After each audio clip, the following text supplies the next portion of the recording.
And so the fun begins. In 2003, the MythBusters embarked on an epic journey. I reject your reality and substitute my own.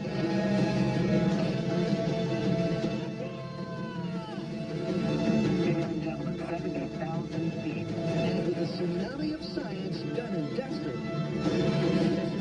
This is the end. the team is back for one final intimate episode. Ready for the reunion?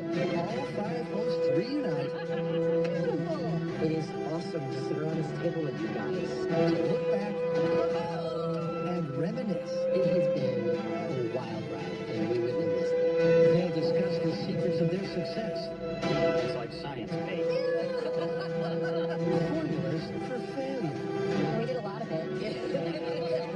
And as they walk away for the last time, what the show meant to them. It has fundamentally changed all of us in really significant ways. It's destiny.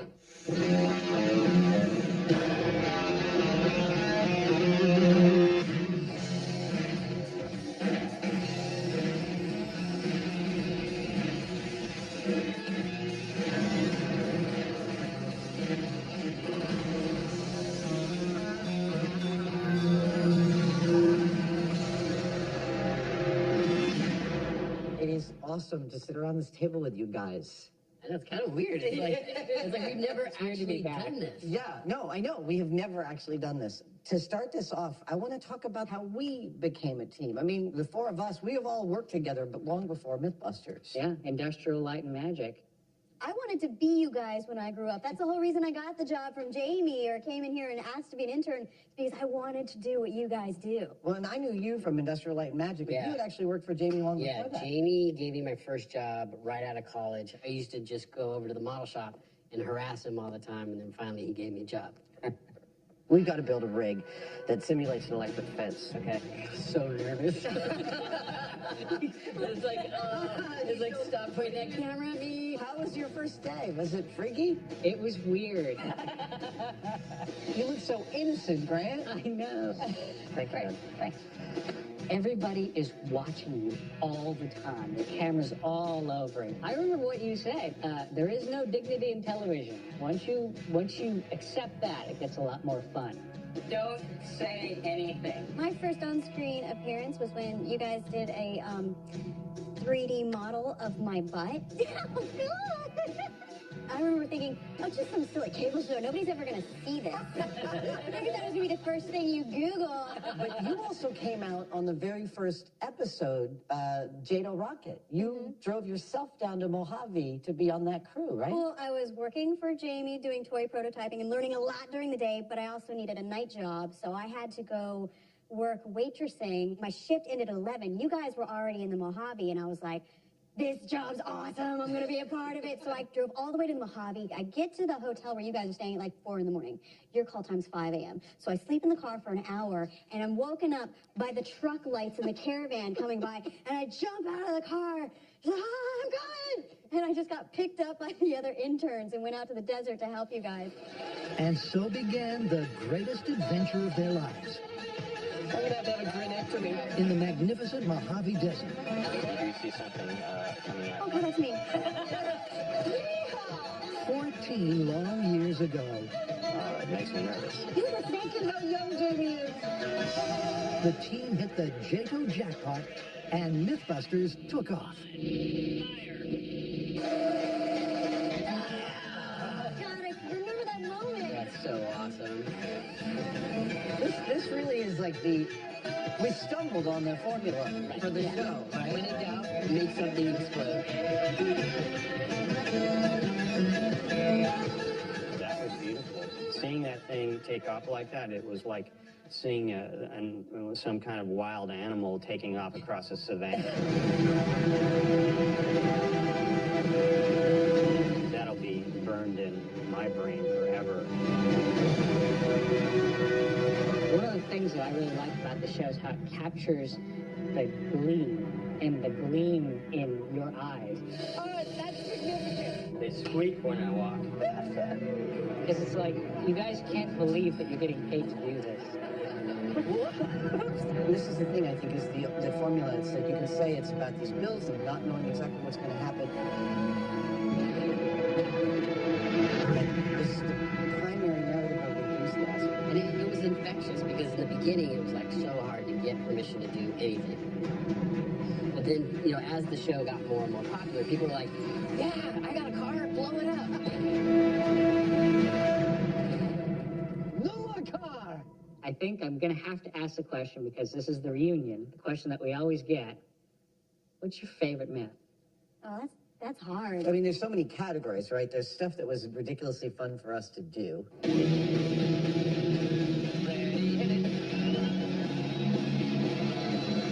predict they'll be dancing on Chinese intestines in minutes. Then there's episodes that, like, the science was really awesome. And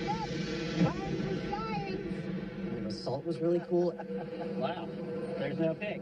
What pig? I don't know anything about the pig. And then there's final cuts that are your favorite to watch again. When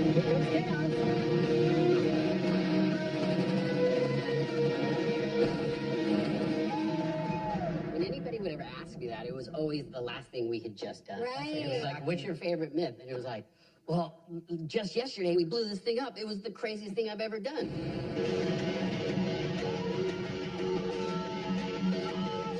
And that would like happen after every single myth.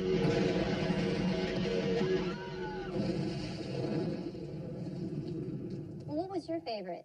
Each of these episodes have something that are memorable or special about them. Things like the lead balloon, which at an intellectual level, I think that's one of the best things that we've done. It was also such a wonderful exercise in internalizing and understanding contingencies. That is a lead balloon. And then there are other things like the ping pong boat, coming up with solutions that are so diabolically simple to address a complex problem, and then just sitting back and watching it work.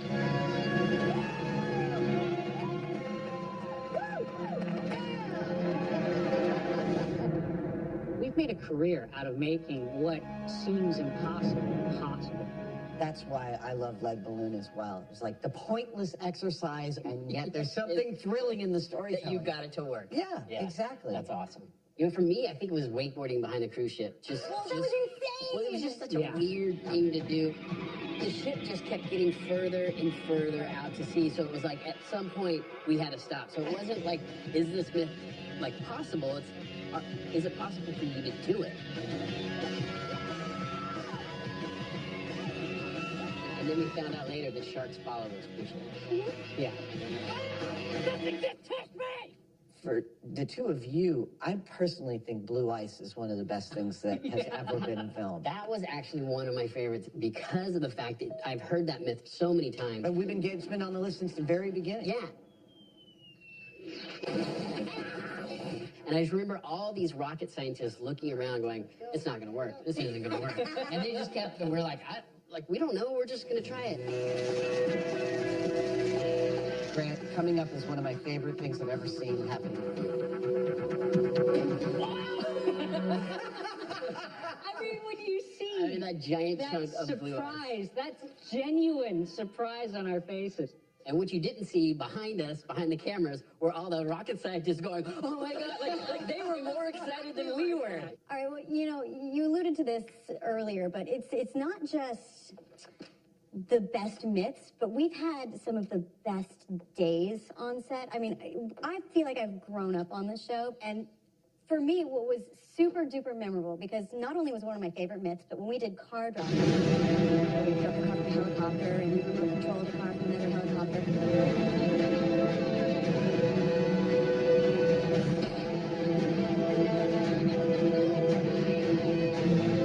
I remember just being really, really emotional about this myth, and like I was like running around, just like hugging you guys because it went well.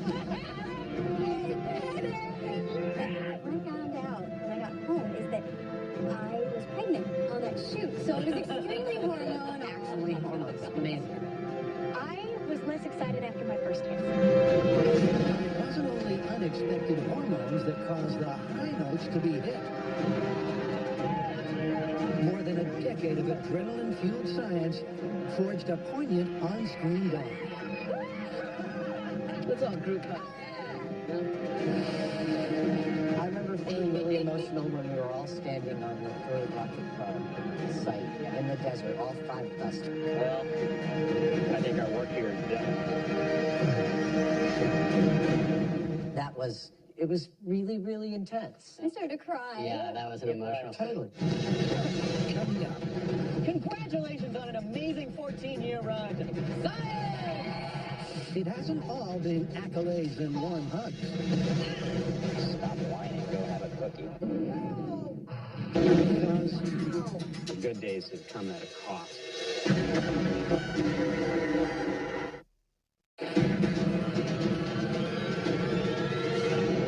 Thanks for 15 great seasons, MythBusters. I've said it before, I'll say it again. You made the scientific method feel like a guilty pleasure.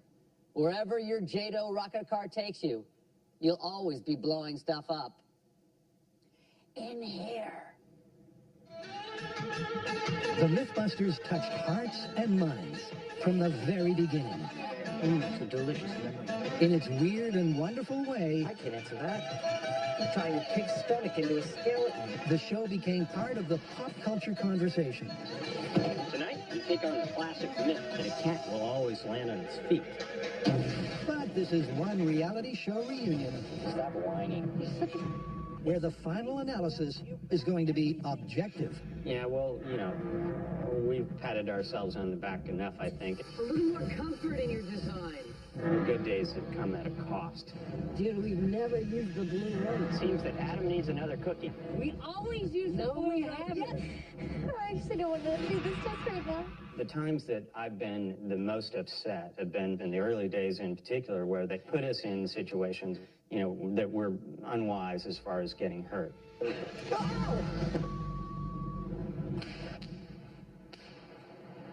You did hook up the real thing. Yeah. No, just leave me alone. And stuff like a Star Wars episode, because there's like no reason to test lightsabers on higher ground. Oh, I hit myself in the groin. Sorry. Well, at least you got to build something. It wasn't as bad as, like, pyramid power or primary perception. You hear it screaming? The Oogie Boogie stories from the early days. Mind control. Those are Oh, the crystal. Double espresso? Juice, please. I think pyramid power is absolutely the lowest. That was pretty bad. I'm reading your thoughts right now. We gave it our best shot. I mean, you know, you have this thing that you have to test. You have to treat it as seriously as you would any other myth. Real free energy. If we're going to talk about worst days, I think we all have the same worst possible day ever, and it's going to be Cannonball.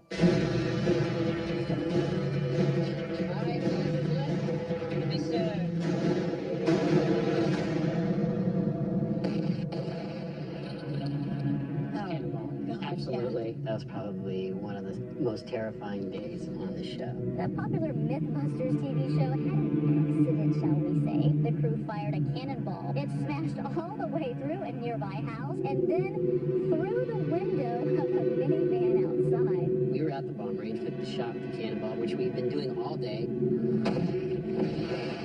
Every other cannonball went into our catcher and our hill, and then the fire department showed up about 20 minutes later after this last shot. And they're like, "Are you guys shooting cannonballs?" And we're like, "Oh, yeah."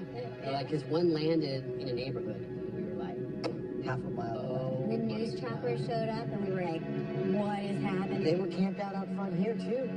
Luckily, no one was hurt. As nasty as it could have potentially have been, who knows what it saved us from doing later on. right. Well, it radically altered our entire safety procedure and our approach and a mental approach to safety from the ground up. To move from things that are potentially deadly to things that are merely awful. It's already giving me nightmares. Ants all over my head, man! What's your most uncomfortable day, Carrie?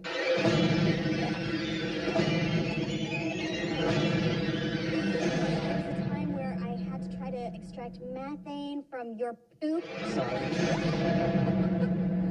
And I had to handle that in a bag, but I mean, the I had one to that poop in was that the bag. most...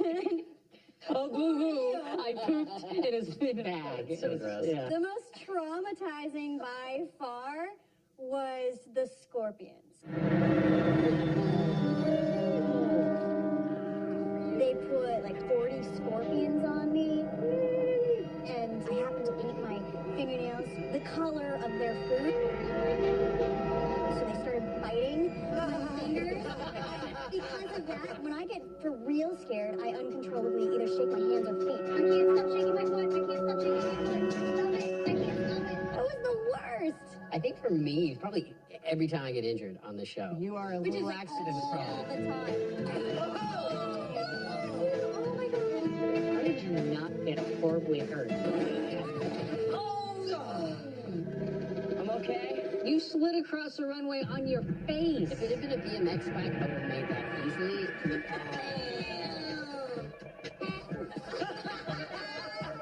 My balls seem to be a magnet for injury. God, I hate that That one. I hate more than anything else. That one's still. I felt that one coming. That's the first time I went to the emergency room. Why would you do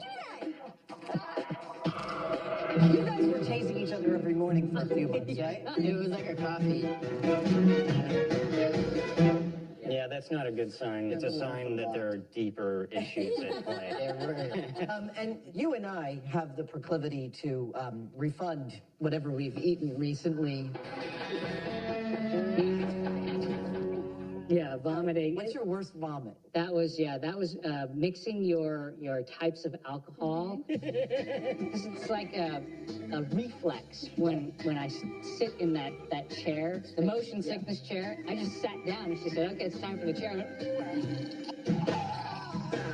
I actually vomited the most in a single day while flying in the back of an F-18 Hornet with the Blue Angels.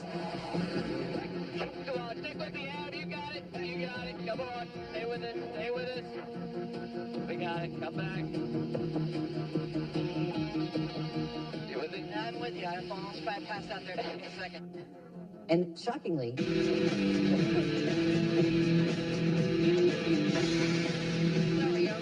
it is the only time that vomiting repeatedly did not detract from my enjoyment of the actual event. It was so awesome. And that's why those flight suits have so many pockets. There's one for each barf bag. Ew. Well, you think that those days are bad. Nobody's had a worse day than Buster. I think we should call him Buster. Buster sounds pretty good to me. Every day is the worst day for Buster. And the best part is, what he's designed for is car crashes, and that's rarely what we use him. Everything we use him for is worse than that. Yeah. You know, there's an international church of Buster because he's been resurrected so many times for your knowledge. Is that for real? Yeah. Arise, my son.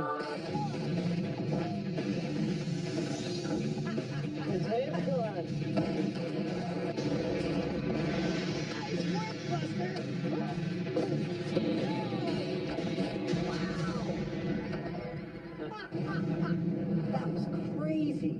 Now, we collected as much as we could find, and I have for each of you a gift, a ruined camera, and chunks of Buster in a superhero costume thank from you. the Buster is finale. Hilarious. All I know is I'm glad this isn't how I'm going out on the show.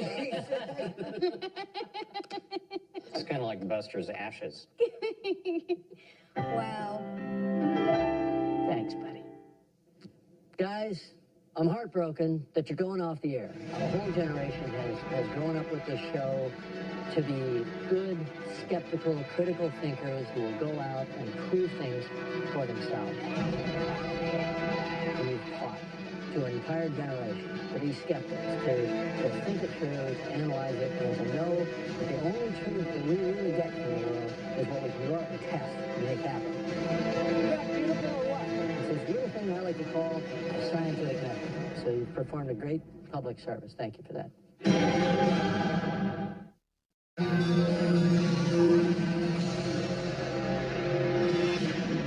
So let's talk about the science. I know it's part of the DNA of the show, But I think one of the things that blows people's minds is that none of us are actually scientists. You have a degree in science. I have a degree in engineering, Okay, which is that's adjacent to closer than being any of Way us. more True, qualified than we are. What's your degree in? Setting things on fire. We're talking major. I'm partial to exponential curves myself. High explosives and electricity. Woo! Sometimes you just need a little extra lubrication. The only difference between screwing around and science is writing it down. I think one of my favorite science stories that we've done is Red Flag to a Bull. Go for it. Well, I remember when we pitched that idea in the room, and there was 2 producers that went, "Oh, everybody knows that's not true." And the rest of the room was like, "No, actually, I don't know." Like,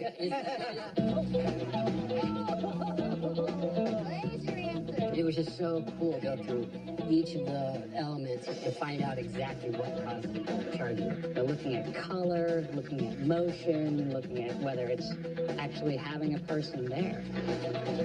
Starting to feel like a bad idea. Culminating with actually Tori in a ring with bulls.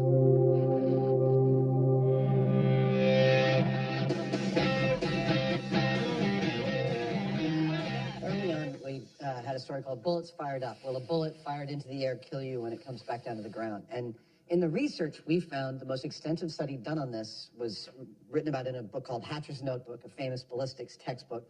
And the U.S. Army had fired something like 2,000 rounds into the air, and out of all of those rounds, they heard one and saw one. We went out to the desert with a methodology. We fired a handgun 11 times into the air. We knew roughly how long it would take to come back down to the ground. Searching across the desert for a pencil-sized hole. And we found 6 out of our 11 bullets. There she was. That's a 9mm round. Woo! We found it! And so in this one story, we substantively tripled the amount of information known at that point about the aerodynamics of bullets falling out of the air. I'm really, really proud of that episode. This is science in action. One example of our work getting into the literature also was train disaster, where we replicated an explosion in a sewer due to methane. And it was really fascinating for me. The burn of this gas in the right conditions could go supersonic. We consulted with experts on it, and we were able to do an experiment that was a significant step further than anything they could actually do in the university. I think that's a standout. We're co-authors of that paper. Yeah. Along those lines, I've got this letter that I'd like to read. Dear MythBusters, after hearing your show's ending, I wanted to write you to thank all 5 of you from the bottom of my heart because you literally turned my life around. When I was at school, I was basically on the road to nowhere until I found MythBusters. Your show inspired my teenage self to care deeply about science and engineering. 6 years after I saw my first episode, I became the first girl in my family to go to university. And now, 4 years after that, I'm about to start a master's in chemical engineering. You've been fantastic role models, and I cannot thank you enough. Your show literally changed my life. It's really dusty in here. That's incredibly sweet. Very humbling. Congratulations, and thank you for the difference you have made to young scientific minds all around the world. When in doubt, C4. Oh, my favorite myth was the original astronaut, Juan Hu. I think Buster, a.k.a. Juan Hu, is ready for his launch. Who did not do enough testing.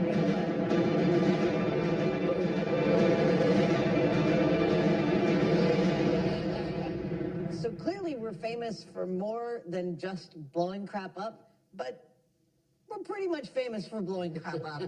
When it comes to favorite explosions, my favorite is the detonating water heater. And the main reason is that they feel like what my Wile E. Coyote Bugs Bunny inner child wants an explosion to feel like. Like it's slow and I have time to savor it. I like the fuel ones, like The air fuel mixtures. It looks like the movies, like it's supposed to look big, fiery, Terrifying. One of my favorite things to do is to try to actually control what happens and make it do something productive. Two blasts canceling each other out, maybe. Taking this destructive power and chaos, and being able to mold it and shape it and form it into something that has an end result. I love that about MythBusters is we're not blowing things up just for the sake of gratuitous explosions. It's a tool. Like, we are using explosives as a tool to push this experiment. It's either a tool of experimentation or a tool of storytelling. Yeah. Jamie and I got introduced on an Australian radio show, and they said MythBusters is a Trojan horse of reason hiding behind a thin veil of explosives. It's like science bait instead of jail bait. That's another interesting. That is I think we should stop right there. I think that's pretty good. All right, let's cut to a montage. Okay. Everybody, say it with me. Jamie wants big poop.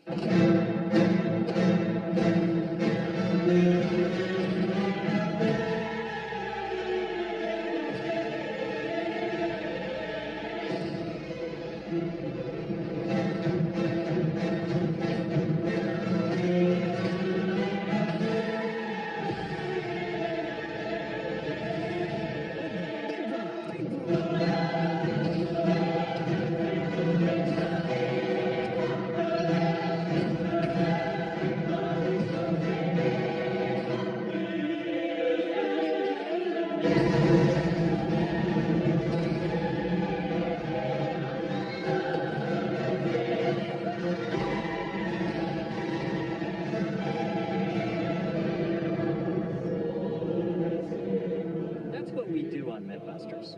We blow crap up.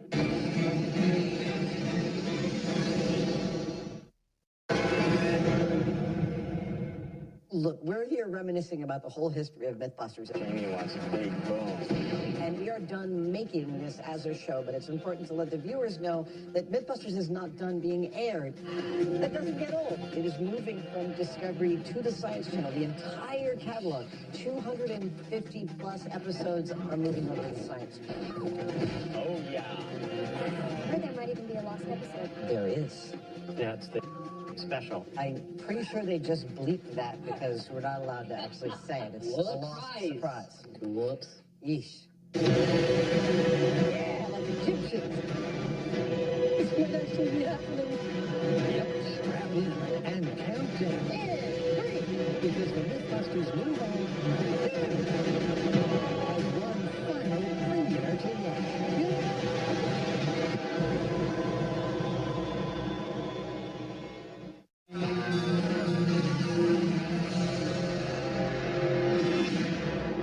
What's this I hear? You're not making MythBusters anymore? Wow. No, I'll have none of that. You just began the show 14 years ago. So, no, get back to work. I can't even fathom a world without MythBusters. You know why? Because you help bring civilization to a state of rational thought of how to analyze claims about what is and is not true in this world. But I'm expecting you to go on to greater things. If there is such a thing that's greater than MythBusters. Wow. Yeah. That was amazing. That is really cool. One of the cool things about us all getting back together again is that we can talk about things that only we can talk about with each other, like the doors that have been opened from this little scrappy cable show. Yeah. All of a sudden, we're getting into places that are amazing. It's a portable hut.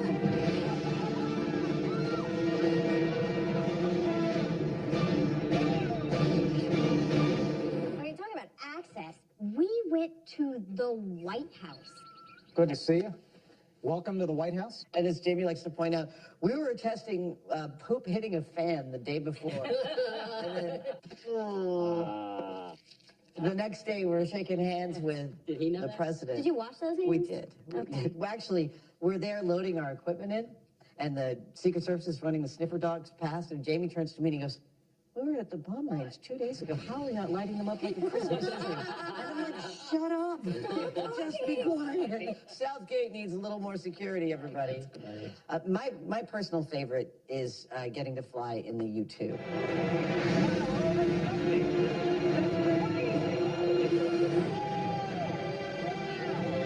Beale Air Force Base, invited us in. They only let one civilian take that ride every couple of years. Holy cow! The men and women that run that program and have been running it for decades are super dedicated. They were totally amazing. Right now we just passed the top of my list. And they gave me and thus our viewers an experience that very few people ever get. This guy has got to be a very, very dark planet. What an unbelievably beautiful day. Yeah. Aside from the 6 astronauts on the space station, we are the 2 highest humans off the planet Earth. This is not a bad way to spend your day.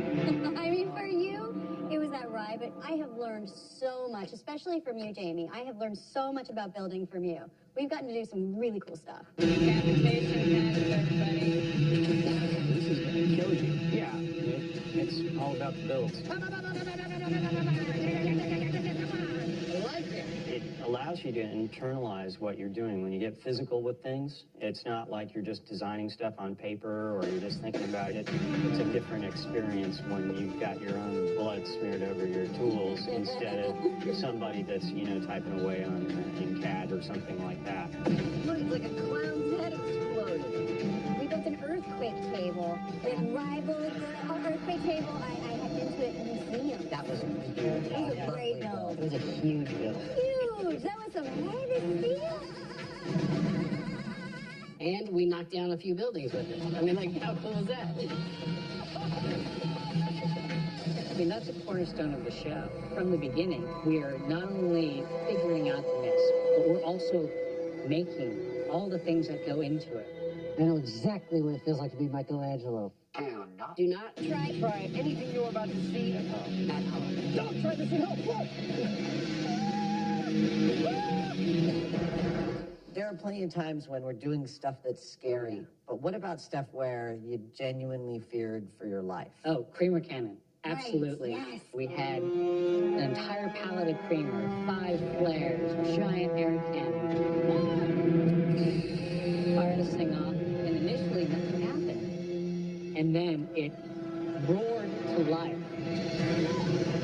So we're standing not quite far enough back when it just started coming at us, making that A roar, a physical roar. What about the time when we tried to raise the little kid with helium balloons? That wasn't dangerous, but No, that part was the safe part. Right. It worked! So if balloons got up into the rafters, his solution was to shoot them down with the BB gun. It's a fine solution. The problem was a lady heard somebody was shooting guns. 2 cop cars pulled in, and instead of dropping the gun, our safety officer starts running towards them going, "It's a BB gun, it's a BB gun, don't worry."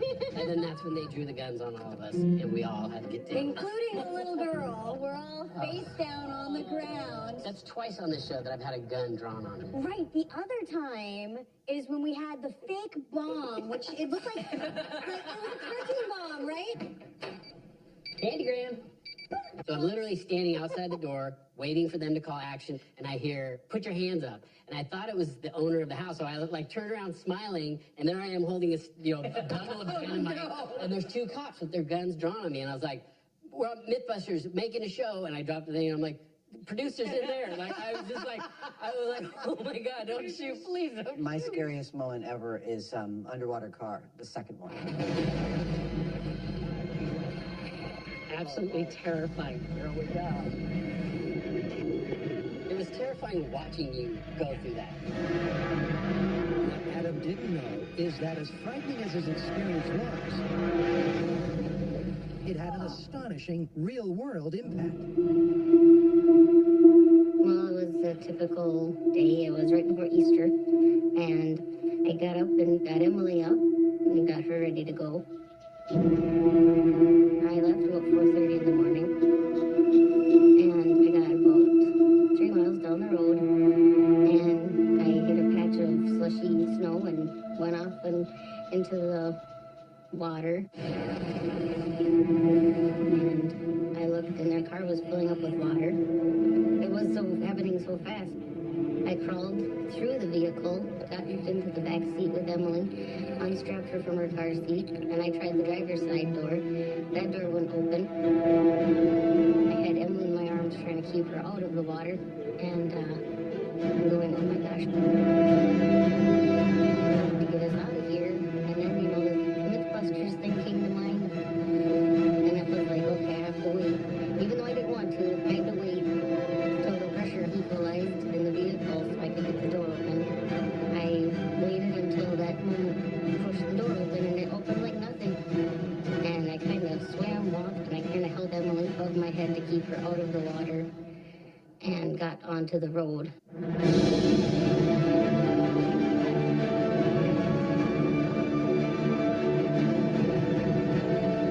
still get emotional. I still, every year on April 3rd, I still kind of go, man, this could have been the day me and her went here, you know?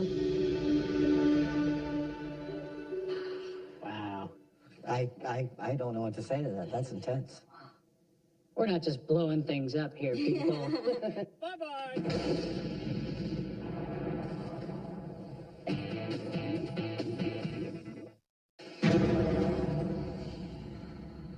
Okay, so we all got into this as a job. You know, it's a TV show, it's entertainment.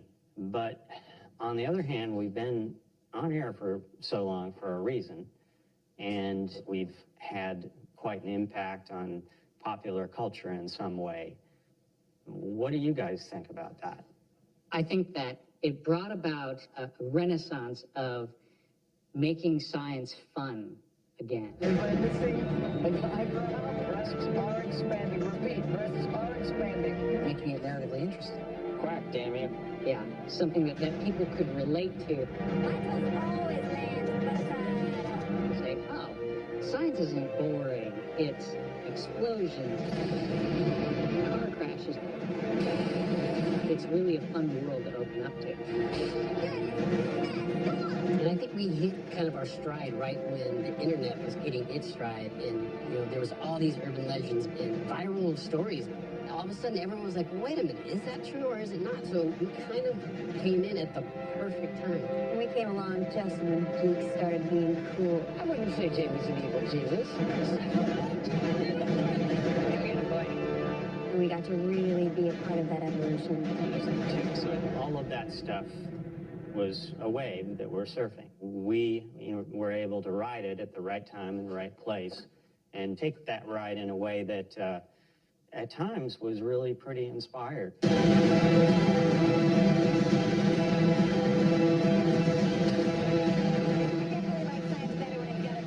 Absolutely.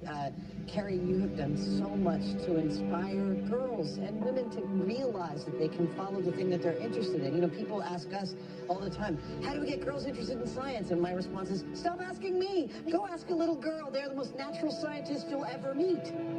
We also have the most amazing fan base. They have really supported us, and they are an above average group of people. They are the reason why our show lasted so long. Because in the beginning, it was just a small group, and it just got bigger and bigger. Well, speaking of MythBusters resonating with fans, we have a video that bears directly on that. Let's take a look. I am a big fan of the MythBusters. I've even had them over to the White House a few times. Now, come to think of it, they never let me blow anything up. But I'm still going to miss them. I'm grateful for the time they proved that, yes, America did actually land on the moon. And for the time they came to the White House to debunk the Archimedes solar ray. That was fun.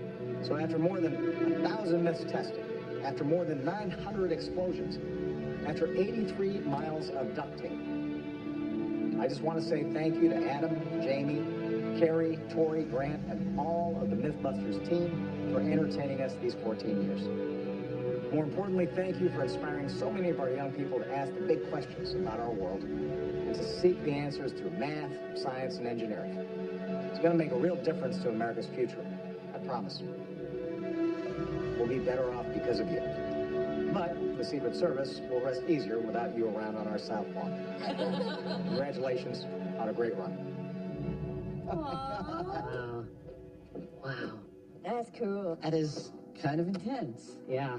I gotta say, it means so much that you guys came back to sit at this table to help us say goodbye to this show. MythBusters would not be MythBusters without the three of you, without the five of us. And it's vital that you came back to say goodbye, and I really appreciate that. Well, it has been a wild ride, and we wouldn't have missed it. You know, and something's a part of your life for so long, it's hard to say goodbye. So, thanks for the chance to say goodbye. Jamie, thanks for giving me a job. You're too. right, it did change my life. Absolutely. It has fundamentally changed all of us in really significant ways. And to the fans, we would not have been able to make this show without your enthusiasm, your support, your encouragement, your ideas, your criticism, and your comments have all made this show what it is. And it would not be here without you. So we thank you as well. Thanks. I'm Jamie Heineman. And I'm Adam Savage. We're going to find out what happens when you strap a rocket to a 67 Chevy. Oh, yeah.